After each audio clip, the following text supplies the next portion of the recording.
Hello friends, welcome to all of you. स्वागत है आप सबका बीएस के खारा स्टडी चैनल में। प्रेम बिश्नोई की ओर से हमने स्टार्ट किया था रीड के लिए जो मनोविज्ञान का सिलेबस है उसकी फ़र्स्ट यूनिट को। इससे पहले 2 क्लास हो चुकी है जिसमें हमने साइकोलॉजी का ब्रीफ इंट्रोडक्शन है वो फर्स्ट क्लास में देखा था। उसके बाद में सेकंड क्लास में हमने जो है चाइल्ड डेवलपमेंट स्टार्ट किया था। आज की क्लास में क्या क्या पढ़ेंगे, कंसेप्ट और मीनिंग ऑफ डेवलपमेंट की जो विकास का संप्रत्यय है और विकास का अर्थ है उसके बारे में, डेफिनेशंस ऑफ डेवलपमेंट, कुछ जो फेमस डेफिनेशंस हैं उनके बारे में, और कैरेक्टरिस्टिक्स ऑफ डेवलपमेंट, विकास की जो विशेषताएं हैं खूबियाँ हैं उनके बारे में, फील्ड्स ऑफ डेवलपमेंट या फिर कह सकते हैं कि विकास के जो प्रकार हैं और क्षेत्र हैं उनके बारे में। Then we will discuss about growth, अभिवृद्धि, और लास्ट में हम डिस्कस करेंगे differences between growth and development, कि विकास और वृद्धि में क्या अंतर है, क्या भिन्नताएं हैं। Before starting the class I want to share a good news for all of you that Mrs Mohini Bishnoi जो है आपके लिए इस चैनल पे हमारा जो ईवीएस का पोर्शन है इन्वायरमेंट स्टडी का, उसके लिए, और साथ में जो हमारा जो पेडागोजी का सेक्शन है सभी सब्जेक्ट में जो शिक्षा शास्त्र का, उनके लिए मोहिनी बिश्नोई की ओर से वीडियोज़ आने वाले होंगे। और आप सब से निवेदन रहेगा कि आप चैनल को शेयर कीजिएगा, सब्सक्राइब कीजिएगा, और अपने जितने भी साथी हैं जो टीचिंग रिलेटेड कॉम्पिटिशन एग्ज़ाम की तैयारी कर रहे हैं उन सब तक इन वीडियोज़ को पहुंचाइएगा। चलिए हम स्टार्ट करते हैं टॉपिक को। बाल विकास में उन सभी परिवर्तनों का अध्ययन किया जाता है जो अवस्था परिवर्तन के समय होते हैं, और उनमें से कुछ तो परिवर्तन ऐसे होते हैं जो वैयक्तिक होते हैं, मतलब इंडिविजुअलाइज्ड होते हैं, केवल व्यक्ति विशेष में होते हैं, और कुछ जो होते हैं वो सार्वभौमिक यूनिवर्सल होते हैं, मतलब सभी में होते हैं, चाहे वो भारत में जन्म लेने वाला बच्चा हो या फिर अमेरिका में हो या फिर कहीं भी जन्म ले रहा हो, सभी में वैसे परिवर्तन होंगे, वो सार्वभौमिक होंगे। और इन परिवर्तनों के कारणों का अध्ययन है कि what is the reason behind it, उन सब का भी अध्ययन जो है हम बाल विकास के अंतर्गत करते हैं। और ये परिवर्तन कब और किस प्रकार से होते हैं, इनकी प्रक्रिया क्या रहती है, इनकी प्रोसेस क्या होती है, किन रीजन से ये परिवर्तन किसी व्यक्ति में होते हैं, उन सब का जो अध्ययन है वो बाल विकास के अंतर्गत हम करते हैं। तो अब 2 वर्ड है, एक है स्ट्रक्चर और एक है फंक्शन। स्ट्रक्चर मीन्स संरचना यानी ढांचा, की बनावट कैसी है, किसी चीज़ को हम देख रहे हैं वो बाहर से दिखने में कैसी है, और एक होता है उसकी फंक्शनिंग, वो काम कैसे करती हैं, उसकी कार्यात्मकता, उसकी जो कार्यात्मक दक्षता है वो कैसी है। जैसे आप किसी कारखाने में गए, वहाँ पे कुछ मशीनें लगी हुई है, उन मशीनों को देखा आपने, उनका जो ढांचा है कि हाँ ये उपकरण मिलके, ये टूल्स मिलके ये एक मशीन बनी हुई है, वो तो होगा उसका एक स्ट्रक्चर। पर जब उस मशीन को चलाया गया तो वो उनके जो जितने भी टूल है वो मिलके आपस में कैसे कार्य कर रहे हैं, उसका फंक्शन क्या है, वो होगी उसकी कार्यात्मकता। तो ये 2 टर्म आपको ध्यान रखनी है जो आगे बहुत हेल्पफुल होगी हमारे लिए। स्ट्रक्चर मीन्स बनावट कैसी है, और फंक्शन मीन्स काम कैसे कर रहा है, वो व्यवहार में कैसे आ रहा है। तो स्टार्ट करते हैं। कंसेप्ट और मीनिंग ऑफ डेवलपमेंट, की विकास वास्तव में है क्या, जिसके थ्रू एक जो बच्चा जन्म लेने पर बिल्कुल दूसरों पर निर्भर होता है और अंत में वो विकसित होते हुए इतना सक्षम हो जाता है कि वो दूसरों के लिए भी सहारा बन जाता है। और विकास मतलब एक प्रक्रिया है, ये समझिए। डेवलपमेंट इज ए प्रोसेस, और उस प्रोसेस में होता क्या है कि जो पीछे वाली जितनी भी स्टेज रही है, प्रीवियस स्टेज जो रही है, उससे आदमी अगली वाली जो स्टेज होगी उसमें वो बहुत ही अधिक विकसित होगा, और पिछली वाली जो अवस्थाएं हैं उनसे अधिक क्षमतावान होगा, more capable than previous stage. तो विकास अधिक प्रगति और उन्नति, अधिक प्रकटीकरण, अनफोल्डमेंट, और अधिक परिपक्वता की ओर जाना है। कि अनफोल्डमेंट, कुछ पोटेंशियल और कुछ जो क्षमताएं, योग्यताएं, एप्टीट्यूड आपके भीतर छिपे हुए हैं, उन अभियोग्यताओं को धीरे धीरे विकसित करना, ऊपर की ओर ले जाना, उनमें उन्नति करना। ये समझिए कोई एक फाइल है जिसको आपने फोल्ड करके रखा है। अब विकास में धीरे धीरे आप उसको अनफोल्ड करोगे, उसको खोलोगे, आपकी जो क्षमताएं हैं उन क्षमताओं को आप विकास के जरिए बाहर लाओगे। विकास समय के साथ ऐसे परिवर्तनों को इंगित करता है जो केवल मात्रात्मक न होकर, खास बात कि विकास में होने वाले परिवर्तन जो है वो मात्रात्मक, क्वांटिटेटिव नहीं होते, केवल न होकर निश्चित व्यवहार पैटर्न, प्रतिमान या प्रतिरूप के रूप में होते हैं। कि उनका एक निश्चित प्रतिमान पैटर्न होता है। जैसे मतलब बच्चे का अगर हम लोकोमोशन देखें यानी गामक विकास देखें, क्रियात्मक विकास देखें, तो सबका एक निश्चित पैटर्न है चाहे वो भारत में जन्म लेने वाला बच्चा हो या फिर किसी और देश में या फिर पृथ्वी के किसी भी कोने पर जन्म ले रहा है बच्चा, तो पहले उसमें मतलब कुछ निश्चित प्रक्रियाएं, उसी के तहत उसका विकास होगा और एक निश्चित पैटर्न होगा। जैसे बच्चा अगर चलना सीख रहा है तो चलने से पहले वो पेट के बल और घुटने के बल पर चलना सीखेगा, फिर वो चलना सीखेगा, उसके बाद में वो दौड़ना सीखेगा। तो ये एक निश्चित पैटर्न है, ये सब प्रकार के बच्चों में होगा, चाहे वो कहीं भी जन्म ले, किसी भी धर्म, कास्ट, समुदाय या फिर किसी भी देश में।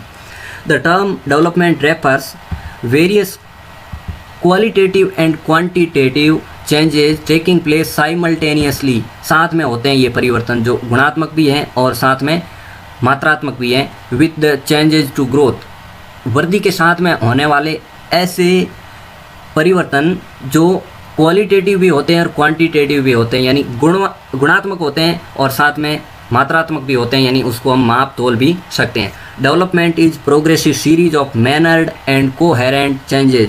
एक प्रोग्रेसिव सीरीज है, यानी कि निरंतर प्रगतिशील या उन्नतिशील सीरीज है जिसमें मैनर्ड और कोहेरेंट चेंजेस हैं वो होते हैं।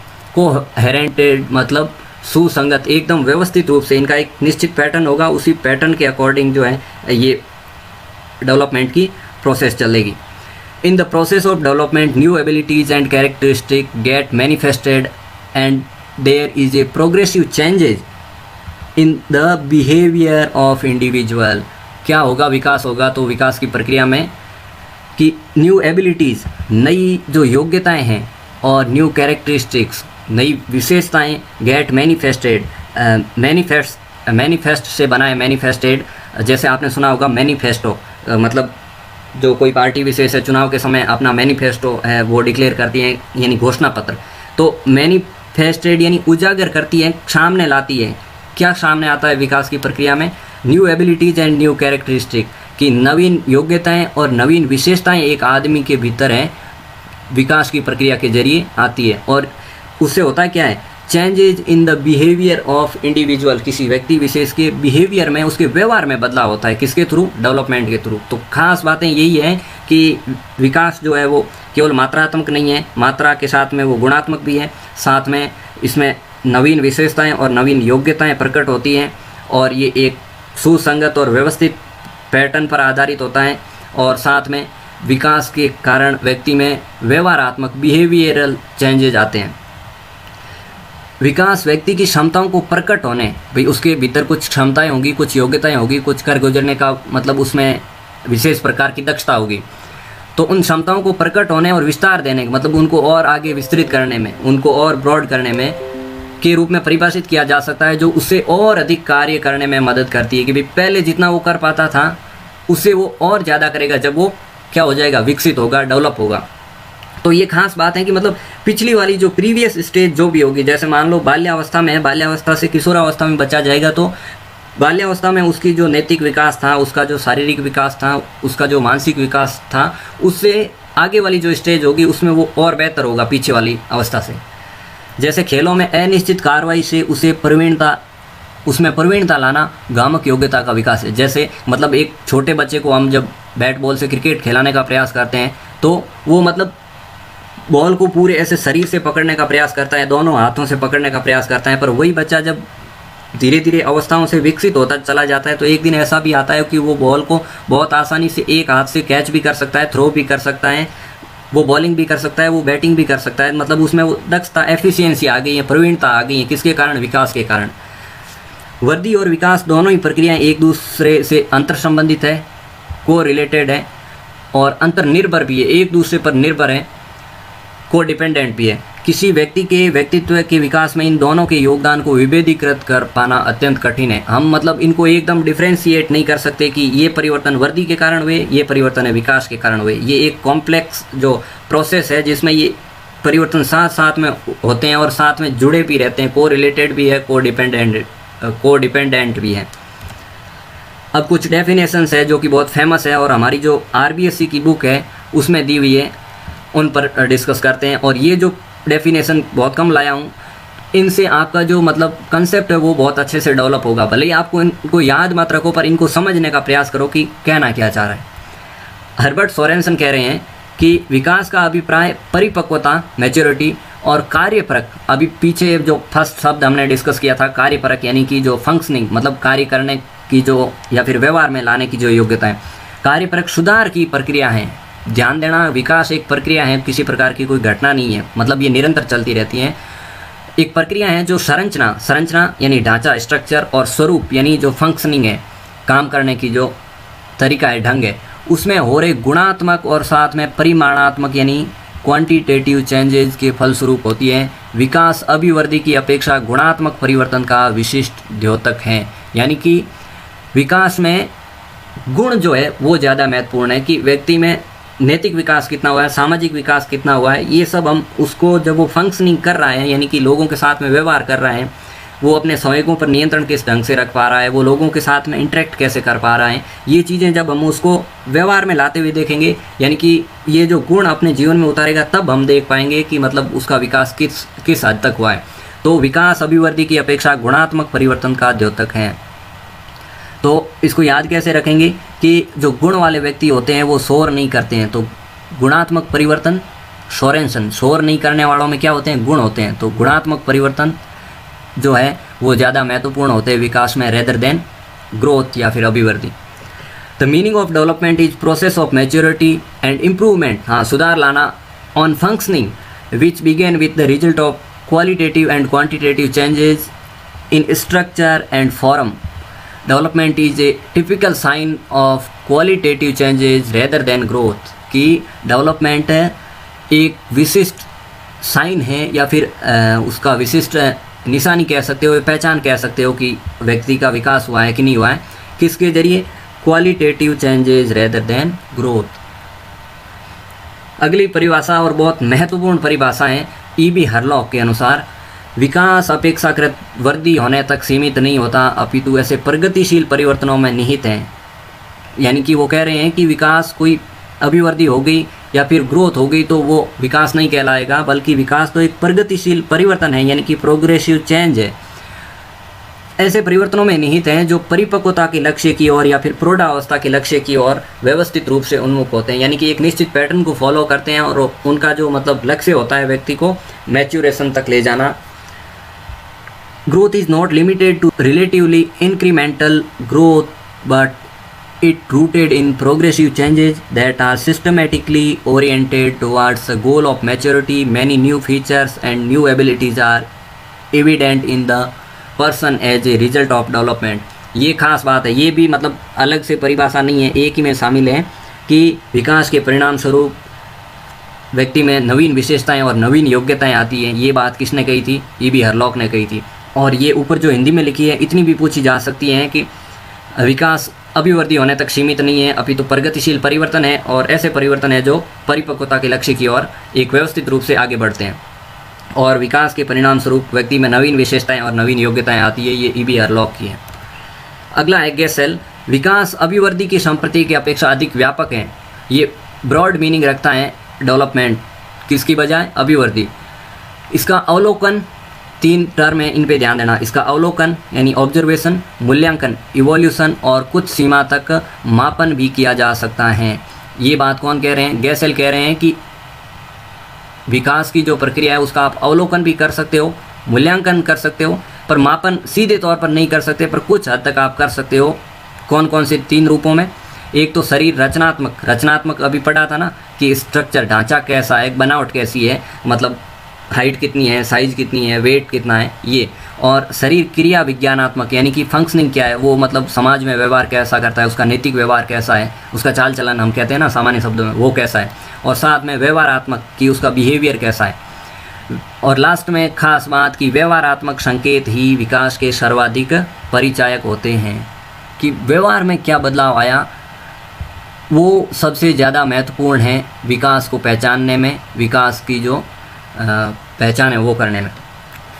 तो इसको याद कैसे रखेंगे कि हम व्यक्ति का व्यवहार देख कर गैस कर लेते हैं, गैस मतलब अनुमान लगा लेते हैं ना कि यहाँ पर ये इस ढंग का व्यवहार कर रहा है तो घर में कैसा करता होगा या फिर समाज में कैसा व्यवहार करता होगा, तो हम व्यवहार को देख के गैस करते हैं। तो याद रखना कि व्यवहारात्मक संकेत ही विकास के सर्वाधिक व्यापक परिचायक हैं, ये बात कही थी गैस ने। Development is more comprehensive than the theory of growth, ये बहुत विस्तृत है, व्यापक है, ब्रॉडर है, किसकी बजाय, ग्रोथ की बजाय।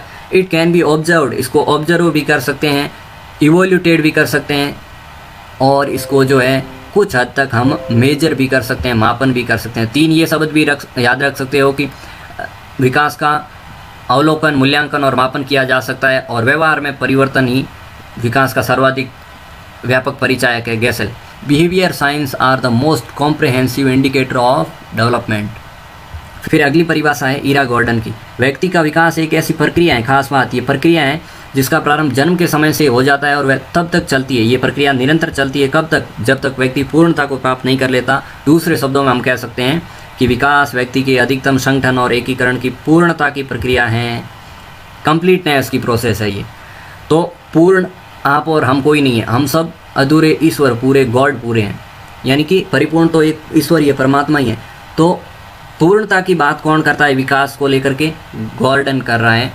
तो याद रखना है कि विकास पूर्णता की प्रक्रिया है, गॉर्डन कहते हैं। अब देखते हैं कैरेक्टरिस्टिक्स ऑफ डेवलपमेंट, कि विकास की जो कुछ विशेषताएं हैं, खूबियां हैं, वो क्या क्या है। The process of development continuous from the moment of conception until the individual reach death, कि विकास निरंतर चलने वाली एक प्रक्रिया है।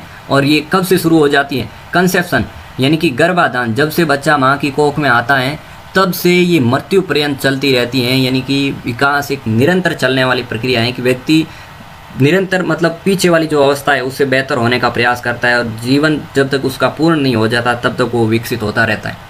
Development occurs in an orderly manner and follow a certain sequence, इसका एक निश्चित सीक्वेंस होता है, एक निश्चित क्रम होता है, और वो एक बहुत ही सिस्टमेटिक ढंग से ऑर्डरली मैनर होता है वो जो भी सीक्वेंस है। विकास क्रमबद्ध तरीके से होता है और एक निश्चित क्रम का पालन करता है।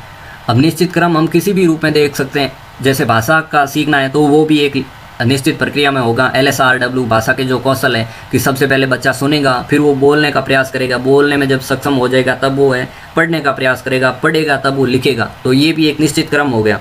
जैसे गामक विकास की बात करें तो बच्चे की जो चलने तक की या फिर दौड़ने तक की प्रक्रिया वो कैसे होगी? बच्चा पहले जो है खुद बैठना सीखेगा, फिर है बाद में वो घुटनों के बल चलना सीखेगा, फिर वो खड़ा होकर चलने का प्रयास करेगा, फिर वो चलेगा तब वो दौड़ेगा। तो ये भी एक निश्चित सर्टेन सीक्वेंस हो गया। वैसे ही जो अवस्थाएं हैं विकास की वो भी एक निश्चित क्रम में चलती है कि सबसे पहले इन्फेंसी होगी, शैशव अवस्था, उसके बाद में अर्लियर चाइल्डहुड, और उसके बाद में लेट चाइल्डहुड, फिर एडोलसेंस और मैच्योरिटी यानी कि शैशव अवस्था, फिर है जो प्रारंभिक बाल्यावस्था, फिर उत्तर बाल्यावस्था, और फिर किशोरावस्था, और बाद में जो परिपक्व अवस्था।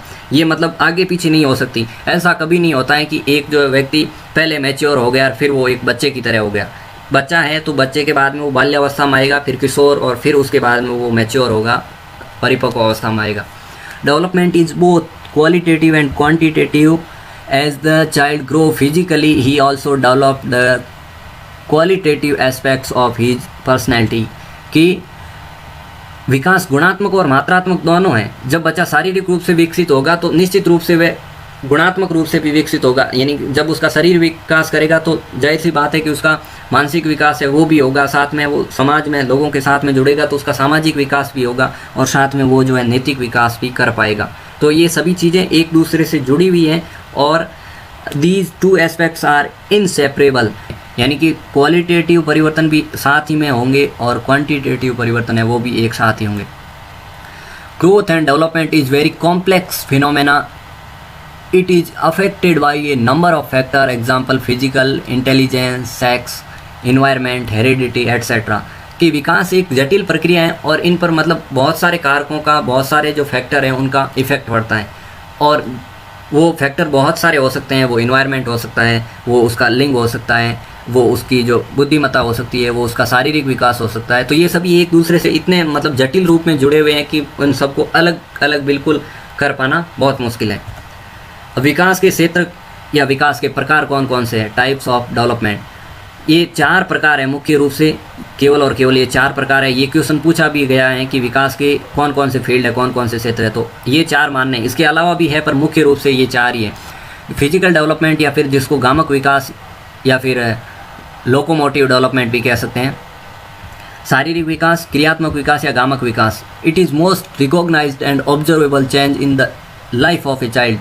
ये जो शारीरिक विकास है इसको हम बहुत आसानी से ऑब्जर्व कर पाते हैं और पहचान भी पाते हैं। जैसे मतलब बच्चा छोटा था तो 4-5 साल में वो बड़ा हो जाएगा, तो हम देख सकते हैं कि एक स्पेशल टाइम पीरियड में बच्चे ने हाइट में कितनी ग्रोथ की है, उसका वेट कितना बढ़ा है। ये सारी चीज़ें जिनको हम प्रत्यक्ष रूप से देख सकते हैं, तो वो शारीरिक विकास है जो कि ग्रोथ का जो कंसेप्ट है उससे संबंधित है। इंक्लूड ग्रोस मोटर स्किल्स, और ये जो शारीरिक विकास है इसमें ग्रोस मोटर मतलब जो बड़ी या फिर जो समग्र रूप की जो स्किल्स हैं, कौशल है, जैसे कि चलना, उछलना, कैच करना, किसी चीज़ को पकड़ना, दौड़ना, ये सारी चीज़ें जो मतलब बड़े रूप में हैं, जिनमें पूरा शरीर काम कर रहा है। और साथ में कुछ फाइन मोटर स्किल्स भी है, जैसे पेंटिंग है, राइटिंग है, जो सूक्ष्म कौशल है, जैसे लिखना है या फिर पेंट करना है, जिनमें मतलब बहुत विशेष ध्यान देने का या फिर किसी अंग विशेष का ही उपयोग होता है। और फिर दूसरा फील्ड है कॉग्निटिव डेवलपमेंट, संज्ञानात्मक विकास। It indicate the development of intelligence, बुद्धि का जो विकास है। बुद्धि मतलब जो हमारे मस्तिष्क के भीतर जितनी भी प्रक्रियाएं चलती हैं, वो सभी प्रक्रियाएं किसके अंदर, कौन से विकास के अंतर्गत आती हैं? कॉग्निटिव डेवलपमेंट, संज्ञानात्मक विकास के तहत आती हैं। अब हमारे दिमाग में जो जो प्रक्रिया चल रही है वो सारी संज्ञानात्मक है। उसमें क्या क्या हो सकता है? संवेदना, सेंसेशन, देन थिंकिंग, रीजनिंग और निर्णय क्षमता, ऑब्जर्वेशन करना, मेमोरी, चीज़ों को याद रखने की योग्यता, उनको रिटेन करने की योग्यता, और साथ में इंटेलिजेंस, बुद्धि, और प्रत्यक्षीकरण, और साथ में मेडिटेशन, ध्यान और भाषा का सीखना भी एक संज्ञानात्मक प्रक्रिया है। और ज्ञान में वृद्धि और उसका उपयोग करना ही क्या है? संज्ञानात्मक विकास है। और तीसरा फील्ड है इमोशनल डेवलपमेंट, संवेगात्मक विकास। इमोशन शब्द बना है इमोवियर या फिर इमोवेरे से, जिसका अर्थ होता है उत्तेजित होना या उत्तेजित अवस्था। तो इमोशन क्या है? व्यक्ति की उत्तेजित अवस्था, यानी जब व्यक्ति एक्साइटेड हो जाता है, मतलब जब उसका शरीर भी सक्रिय और आंतरिक जो भावनाएं हैं वो भी उद्वेलित हो, वो वाली जो अवस्थाएं हैं, जब आदमी एक्शन में होता है या फिर एक्शन के लिए रेडी हो जाता है, वो अवस्था होती है संवेगात्मक अवस्था। जैसे भय, क्रोध, प्रेम, घृणा, ईर्ष्या, कामुकता, आनंद, चिंता, ये सभी जो अवस्थाएं हैं वो संवेगात्मक विकास है। संवेगात्मक विकास का भी बहुत महत्वपूर्ण रोल है व्यक्ति के डेवलपमेंट की प्रोसेस में, क्योंकि वो जो लोगों के साथ में व्यवहार करेगा उस पर जो उसका जो खुद का संवेगात्मक विकास है उसका भी बहुत असर पड़ने वाला है। कि मतलब उसमें नेतृत्व क्षमता, निर्णय क्षमता, लोगों के साथ में व्यवहार करने की क्षमताएं, ये सारी भी। सोशल डेवलपमेंट, सामाजिक विकास, लोगों के साथ में मिलना जुलना, उसका बिहेवियर, और समाज में उसकी जो सामाजिकरण की प्रक्रिया है वो सारी। और साथ में भाषाई विकास और नैतिक विकास भी। तो ये 4 मेन टाइप हैं या फिर फील्ड कह सकते हैं डेवलपमेंट की: physical development, cognitive development, emotional और सोशल डेवलपमेंट। एकदम कंसेप्ट क्लियर हो जाना चाहिए कि मतलब फिजिकल जो हम सीधा देख सकते हैं प्रत्यक्ष रूप से, जिसका मापन और तोलन भी कर सकते हैं, और प्रत्यक्ष रूप से हम उसका निरीक्षण कर सकते हैं। कॉग्निटिव डेवलपमेंट यानी कि जो केवल और केवल दिमाग के भीतर, मस्तिष्क के भीतर, हमारा जो भेजा है इसके भीतर चलने वाली जो भी संज्ञानात्मक प्रक्रियाएं हैं वो संज्ञानात्मक विकास में आएगी। और साथ में इमोशनल, जो कि इमोशन से जुड़ी हुई चीज़ें वो संवेगात्मक विकास में, साथ में सामाजिक विकास। ये 4 फील्ड है मेन, और क्वेश्चन पूछा भी गया है कि विकास के मुख्य क्षेत्र कौन से, तो ये 4 है। अब अगला हमारा जो कंसेप्ट है वो है ग्रोथ, यानी कि अभिवृद्धि या फिर वृद्धि। तो वृद्धि क्या है? सबसे पहले ये समझ लेना है कि वृद्धि और विकास में अंतर है। ये दोनों अलग अलग चीज़ें हैं, मतलब को रिलेटेड हैं, इनका अंतर संबंध है, पर मतलब दोनों एक नहीं है। Growth means the growth of different parts of human body and the ability of those parts to work. कि जो शरीर के अंग हैं उनमें वृद्धि होना, और उन अंगों में कार्य करने की जो क्षमता है, उनकी जो वर्क एफिशिएंसी है, उसमें वृद्धि होना ही क्या है? वृद्धि है। शरीर व उसके अंगों के भार, उनके आकार में होने वाले परिवर्तन, जिनको मापा और तोला जा सकता है, सीधा जिनका हम मापन कर सकते हैं, उनको जो है किसी क्वांटिटी में हम बता सकते हैं कि 4 इंच जो है इसकी हाइट बढ़ी है 1 साल में, या फिर 5 किलो इसका वेट बढ़ा है। ये सारी चीज़ें जिनको हम सीधे माप तोल सकते हैं, किसी इकाई में व्यक्त कर सकते हैं, वो आती हैं ग्रोथ के अंतर्गत। और जबकि विकास तो सीधा मापा नहीं जा सकता, तोला नहीं जा सकता। ऐसे नहीं कह सकते हैं कि इसका 5 इंच मानसिक विकास हुआ है, 5 किलो नैतिक विकास हुआ है, 2-4 फीट जो है इसका सामाजिक विकास हुआ है। तो वृद्धि को मापा और तोला जा सकता है, विकास को सीधे तौर पर मापा और तोला नहीं जा सकता। वो तो केवल महसूस किया जा सकता है, समझा जा सकता है व्यवहार को देख करके। वृद्धि विकास का ये एक अंग है। Growth is part of development. और विकास का शारीरिक पक्ष ही वृद्धि कहलाता है। बस ये समझ लो। हमने जो विकास के अभी मेनली 4 टाइप पढ़े थे ना, एक था उसमें फिजिकल डेवलपमेंट, तो फिजिकल वाला जो एस्पेक्ट है, फिजिकल वाला जो पहलू है वही क्या है, वृद्धि है। अब डिस्कस करते हैं differences between growth and development, की अभिवृद्धि या फिर वृद्धि और विकास में अंतर क्या क्या है। तो पहला और मुख्य अंतर ये है कि वृद्धि व्यक्ति के किसी विशिष्ट पक्ष, और वो विशिष्ट पक्ष कौन सा, शारीरिक पक्ष में परिवर्तन है, जबकि विकास व्यक्ति की संपूर्ण संगठनों में उसका शारीरिक विकास, साथ में मानसिक विकास, साथ में जो उसका कॉग्निटिव डेवलपमेंट, और साथ में उसका जो सोशल डेवलपमेंट है, लैंग्वेज डेवलपमेंट है, नैतिक विकास है, ये सभी पक्ष विकास के अंतर्गत आते हैं, जबकि वृद्धि में तो केवल शारीरिक पक्ष है। अतः विकास वृद्धि से अधिक व्यापक है। डेवलपमेंट इज ब्रॉडर और कॉम्प्रहेंसिव देन ग्रोथ। तो ये बात समझनी है कि वृद्धि विकास का ये एक छोटा सा पार्ट है और विकास एक बहुत बड़ा दायरा है, उसी की एक कोने में ये वृद्धि है।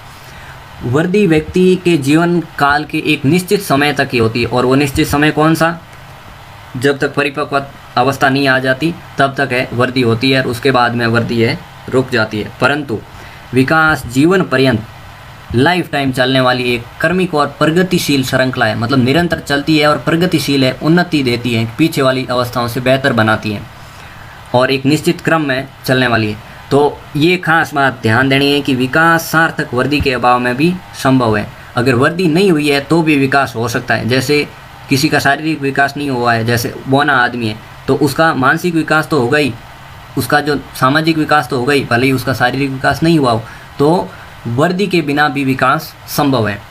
तीसरा अंतर है कि वृद्धि व्यक्ति के संरचनात्मक पक्ष को दर्शाता है। संरचना मतलब ढांचा, जिसको हम सीधे देख सकते हैं कि शरीर में क्या बदलाव हुए, इसकी हाइट कितनी बढ़ी, इसका वेट कितना बढ़ा, जिसको हम तोल सकते हैं, वो बाहरी जो संरचना है, ढांचा है, उसमें बदलाव है वृद्धि। जबकि विकास उसके कार्यात्मक पक्ष को दर्शाता है कि वो फंक्शनिंग मतलब कार्य कैसे कर पाता है, व्यवहार कैसे कर पा रहा है, जो उसका ढांचा है वो। कार्य के बिना संरचना का महत्व गौण है। भाई मान लो आप एक ऐसी कार लेके आए हो जो दिखने में बहुत शानदार है पर चलती नहीं है, केवल आप उसको देख सकते हो, तो उसका जो दिखना है वो महत्वपूर्ण होगा या फिर उसका चलना।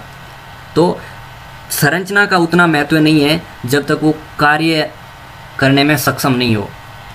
फिर अगला अंतर है कि अभिवृद्धि को प्रत्यक्ष रूप से मापा तोला जा सकता है, जिसके बारे में काफ़ी समय से हम डिस्कस कर रहे हैं। और विकास में कार्यात्मक और व्यवहारात्मक परिवर्तन होते हैं, जिनका प्रत्यक्ष रूप से मापन संभव नहीं, सीधे नहीं माप सकते। हम व्यवहार को देख करके या फिर कार्य करने की जो क्षमता है या फिर जो फंक्शनिंग हो रही है उसको देख करके अनुमान लगा सकते हैं कि इतना विकास हुआ होगा, पर सीधे माप तोल नहीं सकते।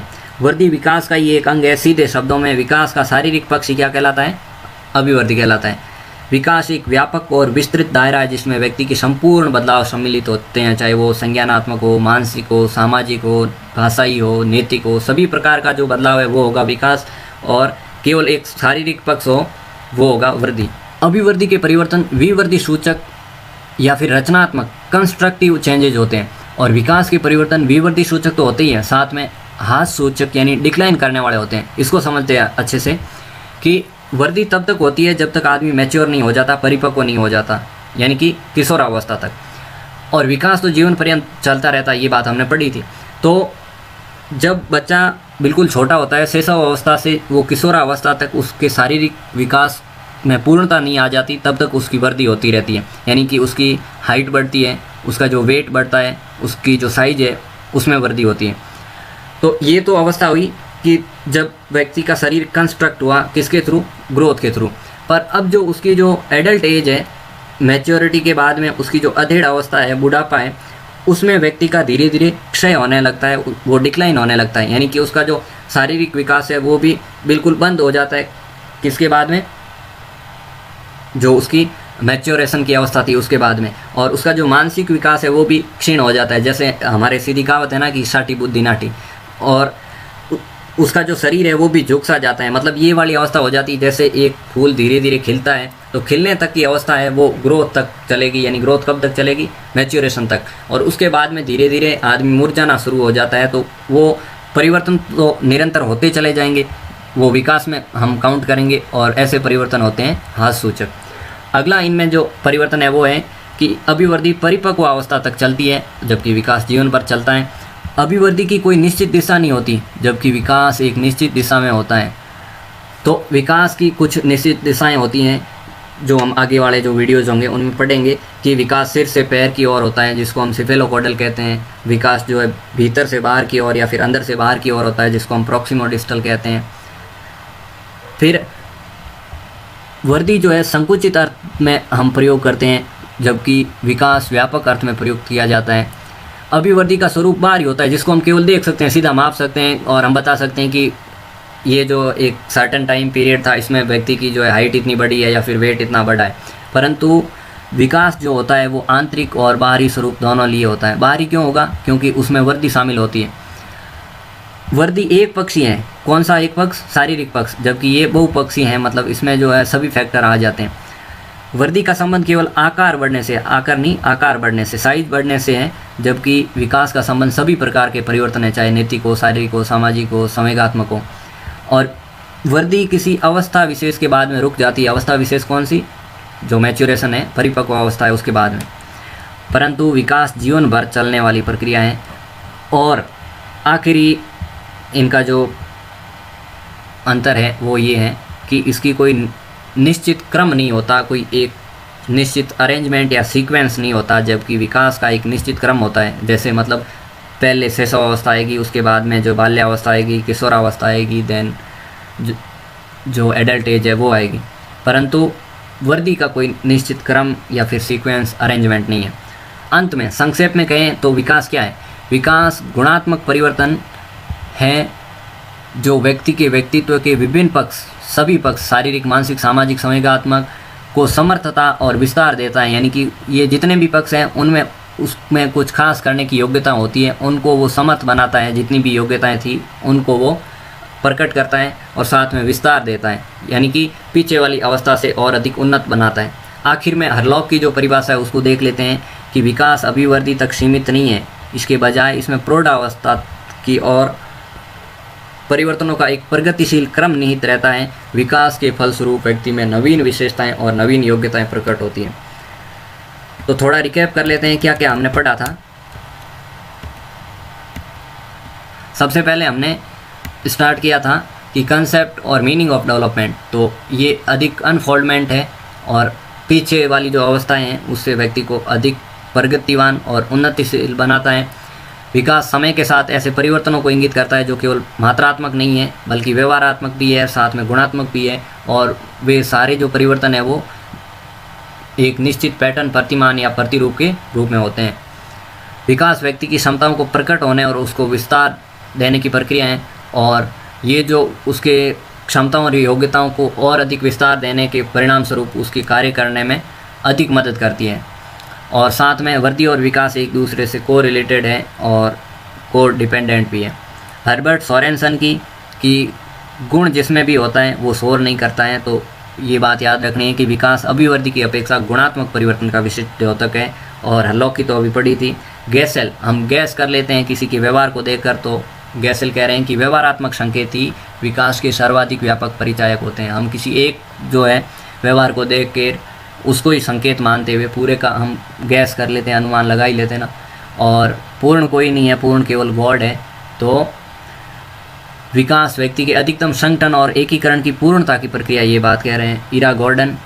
और फिर कुछ विशेषताएं थी कि ये निरंतर चलने वाली प्रक्रिया है, निश्चित क्रमबद्ध तरीके से होता है, निश्चित क्रम में होता है, मात्रात्मक और गुणात्मक दोनों हैं, जटिल प्रक्रिया है और विभिन्न कारकों से प्रभावित होती है। विकास के 4 क्षेत्र हैं, फिजिकल, कॉग्निटिव, इमोशनल, सोशल, और साथ में भाषाई विकास और नैतिक विकास भी। वृद्धि और विकास दोनों अलग अलग कंसेप्ट हैं कि विकास ही में शामिल है वृद्धि, और वृद्धि एक संकुचित अर्थ लेने वाली प्रक्रिया है जबकि ये व्यापक प्रक्रिया है। वृद्धि परिपक्व अवस्था तक चलती है जबकि विकास जीवन भर चलता है। वृद्धि एक पक्षी हैं, ये बहुपक्षी हैं। वृद्धि बाहरी स्वरूप वाली है, विकास आंतरिक और बाहरी दोनों है। आकार बढ़ना मतलब वृद्धि, पर सभी प्रकार के परिवर्तन जो आंतरिक और बाहरी हैं विकास। कोई निश्चित क्रम नहीं होता तो वृद्धि, और एक निश्चित क्रम है तो वो होगा विकास। अवस्था विशेष के बाद में रुक जाती हैं वृद्धि, और विकास जीवन भर चलता है। अंत में कि गुणात्मक परिवर्तन है जो व्यक्ति के विभिन्न पक्ष, चाहे शारीरिक, मानसिक, किसी प्रकार का हो, भाषाई हो तो भाषा में भी वो मोर एफिशिएंस बनेगा। और उसकी जो एफिशिएंसी है वो डेवलप होगी और नवीन विशेषताएं और नवीन योग्यताएं प्रकट होती है। विकास के परिणाम स्वरूप ये बात कही थी हरलॉप ने। So thank you guys, subscribe our channel, और वीडियो अगर पसंद आया हो तो अपने दोस्तों के साथ में शेयर कीजिएगा। और इस चैनल पर हम आपके लिए बहुत अच्छा करने का प्रयास करेंगे। आपके सुझाव हैं वो कमेंट बॉक्स में आमंत्रित हैं। और अंत में एक बार फिर से हम्बली रिक्वेस्ट कर रहा हूँ कि आप जो अपने दोस्तों के साथ में जो रियली ज़रूर शेयर कीजिएगा।